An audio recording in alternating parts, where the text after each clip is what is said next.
กันเลยค่ะวันก็เที่ยวกันเลยกันเลย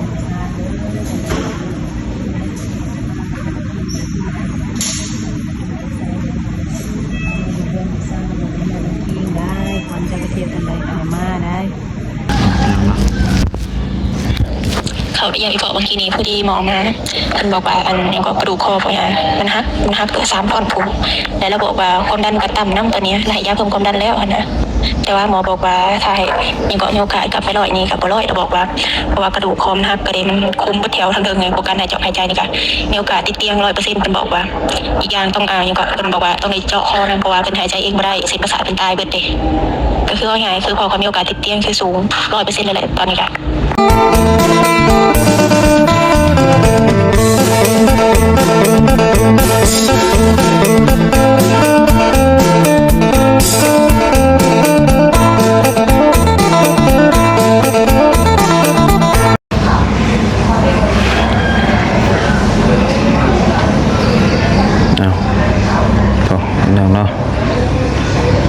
รถเบาจันไปอย่างนี้นะพากันไปใส่ดีเนาะเป็นอย่างนี้บรรยากาศตอนเช้ามื้อวันพฤหัสอยู่เมืองล่องแจ้งแข้งใจสมบูรณ์เด้อพี่น้องเด้อมื้อนี้ก็เป็นมื้อสุดท้ายแล้วที่ว่าทางน้องปัดไซเนาะสิได้อยู่เมืองล่องแจ้งเนาะ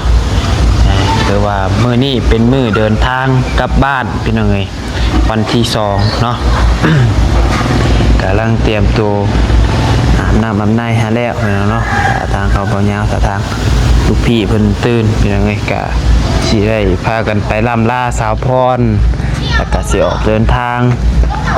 กลับบ้านสวรรณเขตเฮาพี่น้องเนาะบรรยากาศพี่น้องเอ้ยและบรรยากาศมือใดวันใดสิได้มาอีกพี่น้องเนาะมีโอกาสก็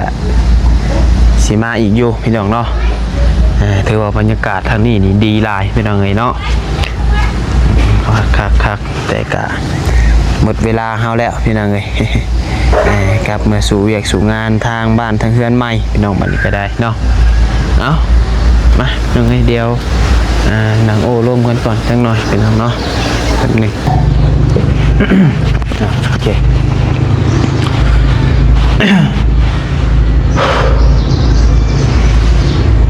สภาพอากาศกันเป็นไงเนาะตอนเช้าอากาศดีหลายเป็นยังไง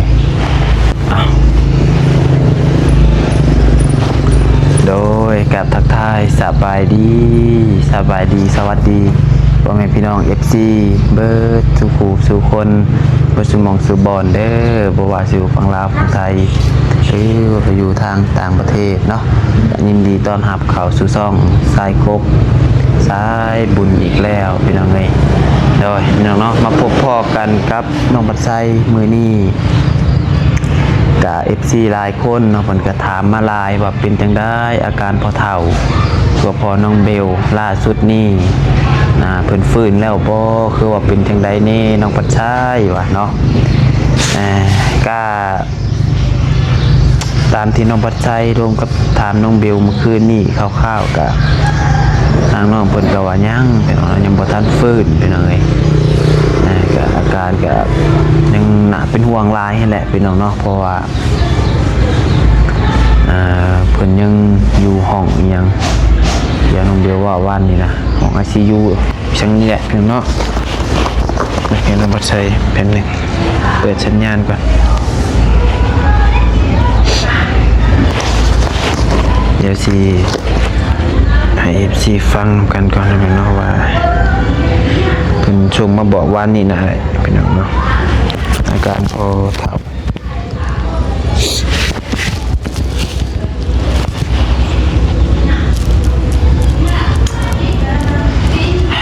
วันนี้เพิ่นชมมาบอกตอนเพิ่นเข้าไปเยี่ยมเลยพี่น้องได้ตอนน้องเพิ่นเข้าไปเยี่ยมอันนี้เป็นเพิ่นถ่ายเป็นวิดีโอมา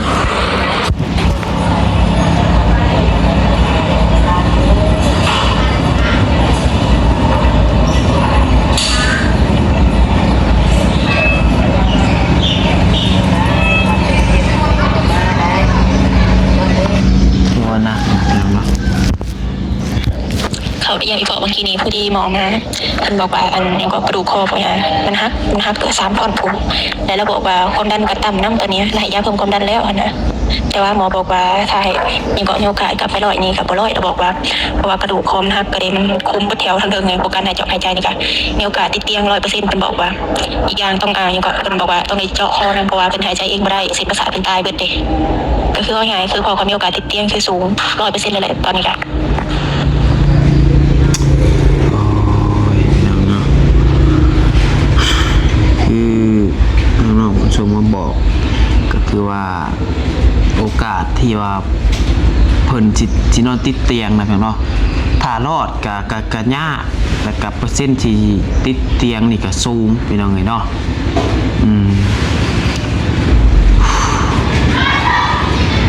เมื่อยพี่น้องเนาะกะ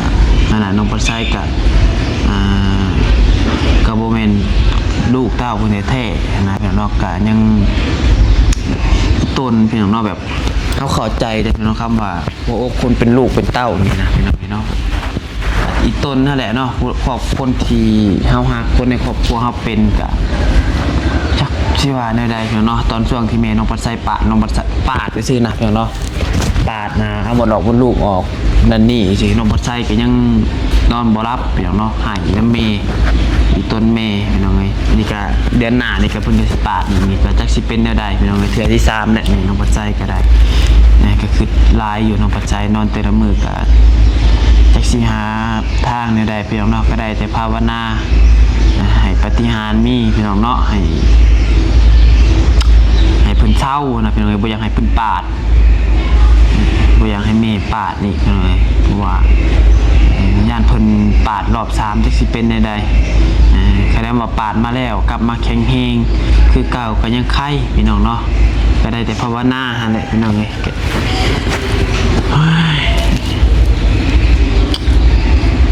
พอน้องเบลนี่ก็ให้อาการหนักหลายพี่น้องเนาะเปอร์เซ็นต์ติดเตียงนี่100คือเขาปัวมากนะเขาปัวมากอะจะคิดว่าบอกบ่ถูกพี่น้องเนาะแต่ว่าเรื่องผ่าตัดนี้หมอเพิ่นกำลังปรึกษากันอยู่ว่าสิผ่าตัดมื้อใดนะมื้ออื่นเพิ่นจึงได้มาแจ้งบอกยังสิได้ผ่าตัดอีกได้พี่น้องเนาะยังสิได้ผ่าตัดเป็นหัวแหละเนาะหัวคือว่าพอกระโหลกเพิ่นแตกเด็กพี่น้องก็บ่ฮู้ว่าเลือดกล้ามเลือดหยังบ่เดี๋ยวโทรหาถามทางน้องเพิ่นอันนี้เป็นอาการที่เพิ่นเข้าไปเยี่ยมมื้อวานนี้ตอน 6:00 นเนาะแต่ว่ามื้อนี้น้องปัดไซยังบ่ได้ถามเพราะว่าน้องปัดไซก็ฮักก็ตื่นนอนเนาะเดี๋ยวมาฟังนำกันน้องเนาะล่าสุดว่าเป็นจังได๋แน่ฮัลโหลฮัลโหลฮัลโหลมีนบ่เปิดกล้องนี่อยู่ใช้นี่โอ้ข้างนอก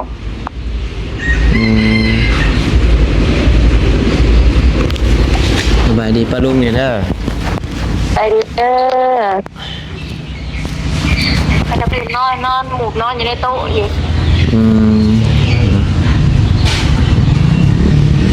กำลังอัดคลิปบอก FC เพิ่นก็เป็นห่วงหลายแหละเพิ่นแชทมาถามโทรมาถามก็มีหลายคนเพิ่นกำลังติดตามอยู่ตอนนี้อาการพอเจ้านั่นแหละเลยเป็นจังได๋ซะมื้อนี้เข้าไปเยี่ยมแล้วบ่ยังก็หอดโมงเยี่ยมแม่น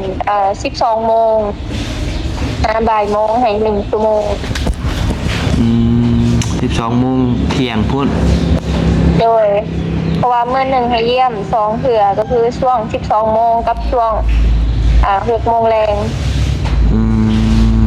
ให้ไปเยี่ยมซ้ำนั่นเพิ่นบ่ให้เยี่ยมหลายแต่ก็คนเข้าไปเยี่ยมก็บ่ให้เกิน 3-4 คนเป็นอะไรซะเมื่อวานนี่ไปเข้าไปเยี่ยมเพิ่นก็คือเก่าเลยโตที่ข่อยบอกเมื่อวานนี่แหละลองเล่าให้สิฟังเบิ่งไหม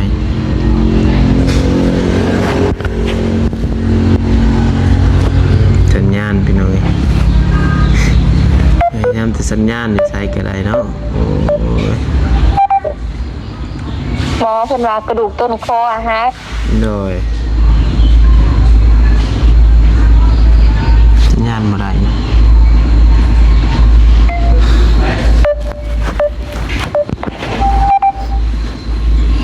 กระดูก กระดูกนะฮะ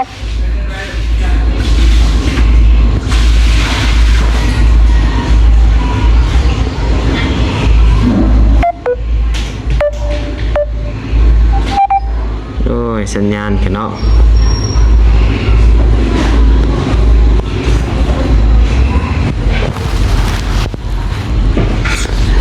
พอได้แล้วพี่น้องสัญญาณ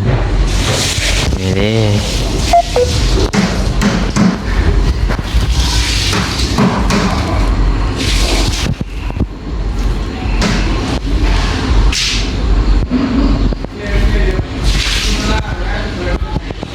ลูกพี่ตื่นแล้วพี่น้องเดี๋ยวแป๊บนึง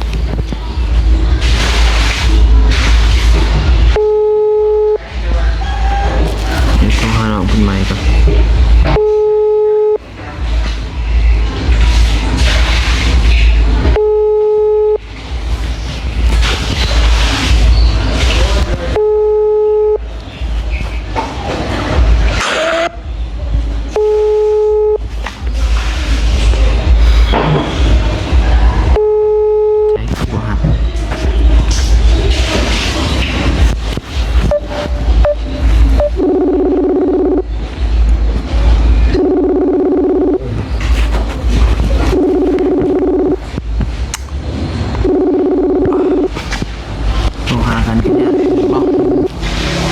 สัญญาณซ่าเพราะแดดออกแล้วกัน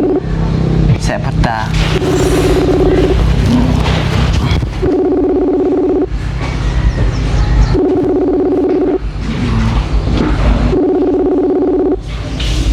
โมหับซ้ำเลย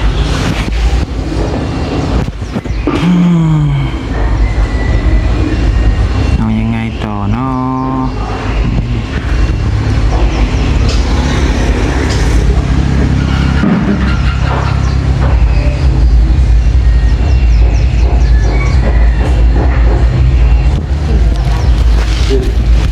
มันโทรมาก่อนให้หนึ่งไปตรงนี้เจอมันคาเวียกบอกอยู่เขาเอาไปอยู่เขา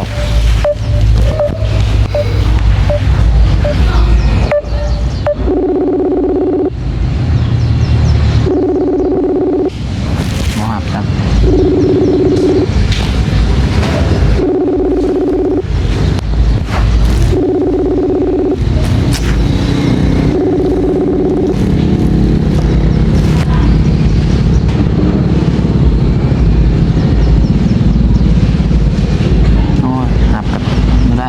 สัญญาณ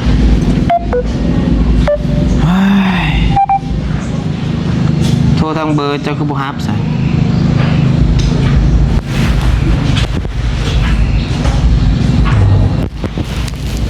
เบอร์นับสัญญาณทางนี้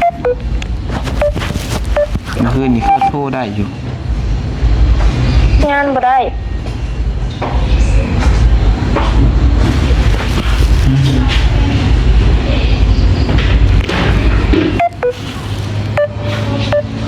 โอเคซะ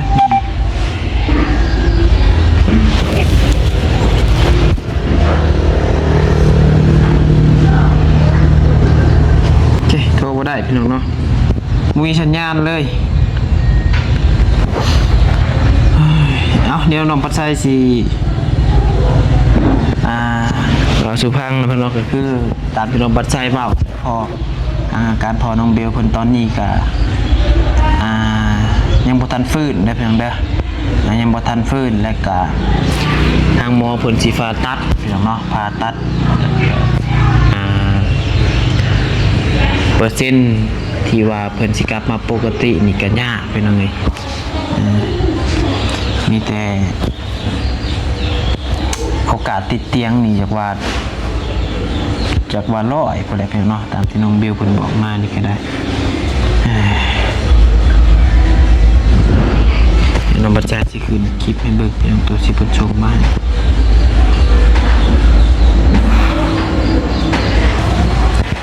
มีแต่ว่า สำหรับคลิปนี้นะพี่น้องทางน้องปัดใจก็แจ้งบอกพ่อแม่พี่น้อง FC นำกันเลยก็คือน้องปัดใจสิได้เดินทางกลับมื้อนี้แล้วพี่น้องเด้อเนาะและเดี๋ยวพังเบิ่งว่าช่วงใดพี่น้องต้องบ่ายๆป่ะเพื่อเดินทางออกพี่น้องเพื่อไปลำลาทางสะพรเพิ่นการประทับผู้ใดพังเบิ่งมือ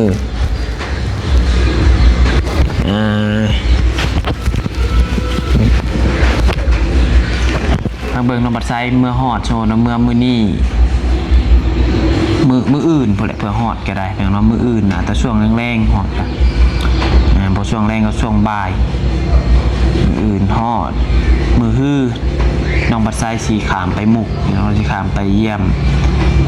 พ่อน้องเบลเพิ่นหั่นแหละก็ถ้าเบิ่งติดตามเบิ่งฝากเป็นกำลังใจให้เด้อเพิ่นเด้อเราถ้าเบิ่งนํกันว่าสิเป็นแนวใดพี่น้องเอ้ยเนาะว่าก็บ่ฮู้ว่ามื้อที่เท่าใดแหละพี่น้องมื้อนี้เบิ่งเด้อเกิดอุบัติเหตุในมื้อวันอาทิตย์บ่พี่น้องเนาะวันอาทิตย์ตอนแรงเนาะอาทิตย์จันทร์คารพุธพฤหัส5มื้อแล้วนะพี่น้องเอ้ย5มื้อ4คืนที่ว่าเพิ่นเกิดอุบัติเหตุแล้วเพิ่นยังบ่ทันได้ฟื้นมาเลยพี่น้องเนาะก็ถือว่าอาการเป็นห่วงหลายนะพี่น้องเนาะโอเคพี่น้องเอ้ยเมื่อวานนี้ก็คือว่าเห็นนั่นทางบอบบี้เพิ่นโทรมาถามอยู่พี่น้องเนาะบอบบี้บ้านนิวหมู่ทางนั้นก็ได้เพิ่นก็เป็นห่วงพี่น้องเนาะเพิ่นโอนมาซอยขายยาพอซาเบลนำแน่พี่น้องเอ้ยจังได๋ก็ต้องขอขอบคุณทางหมู่ครูและก็FC บัดสุขคนเด้อที่เป็นห่วงเป็นใยทางน้องปัดไซและก็ทางครอบครัวน้องเบลจังได๋ก็ขอบคุณในลายเขาให้ทุกคน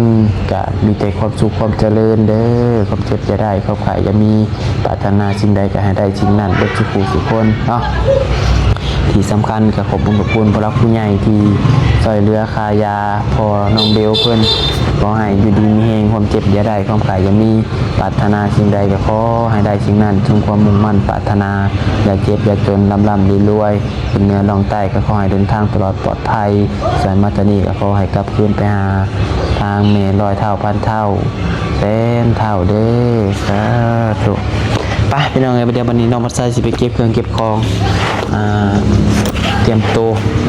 กลับพี่น้องเนาะไป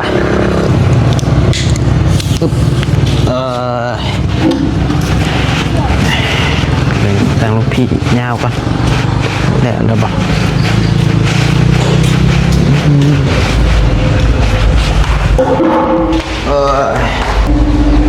ไปพี่น้อง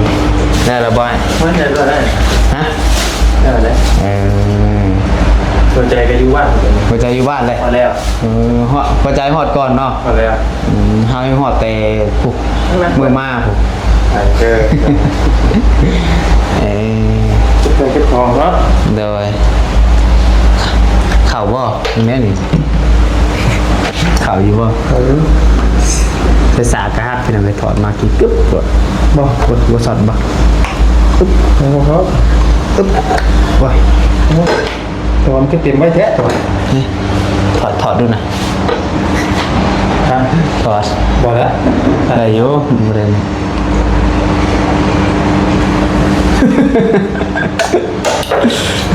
ตัวรู้สึกก้าวจอดได้ตึงอะไรเห็นทนได้ถึงทนค่าสาเข้าไว้อีกยังได้หรอยังฮะเนาะบอกเอาได้กาวก็ได้จอดมื้อนี้เดินเป็นมือเดินทางกลับเนาะกำลังเตรียมตัวพี่น้องเลยเราบัดใช้เครื่องคองกันลำลาก่อนลองแจ้งบายบายจิเดี๋ยวพบพ่อกันใหม่พี่น้องเนาะถ้ามีโอกาสกระเป๋าเสื้อผ้าพาดขึ้นเสื้ออำลาลองแจ้งรถนั่นสามทางสองรอบหน้าต่างนั่งเลยจะมีนั่งไปเครียดร้ายกับบ่ได้ชีวิตเท่านี้ขึ้นเนาะกลับมาต้องแจ้งไปโอเคเนาะเดียวคลิปนี้ก็ สิได้ขอจบคลิปไปเพียงเท่านี้ครับเนาะก็สิได้เตรียมตัวพากันไปกินข้าวกินน้ำก่อนแล้วก็ไปลำลาสาวพรเจพรเฮาเนาะ สงสารอยู่ สงสารเจ้าบ่ กลุ่มนี่คือหนูไอ้ทั้งหลาย ป้าไปน้องเดินทางก่อนเด้อเก็บเครื่องเก็บของกันเด้อเพื่อนเด้อขอบคุณที่เข้ามาชมและเป็นกำลังใจทั้งน้องพัดไส้พี่น้องเนาะสู้พี่น้องเนาะสู้ได้บ๊ายบาย วันนี้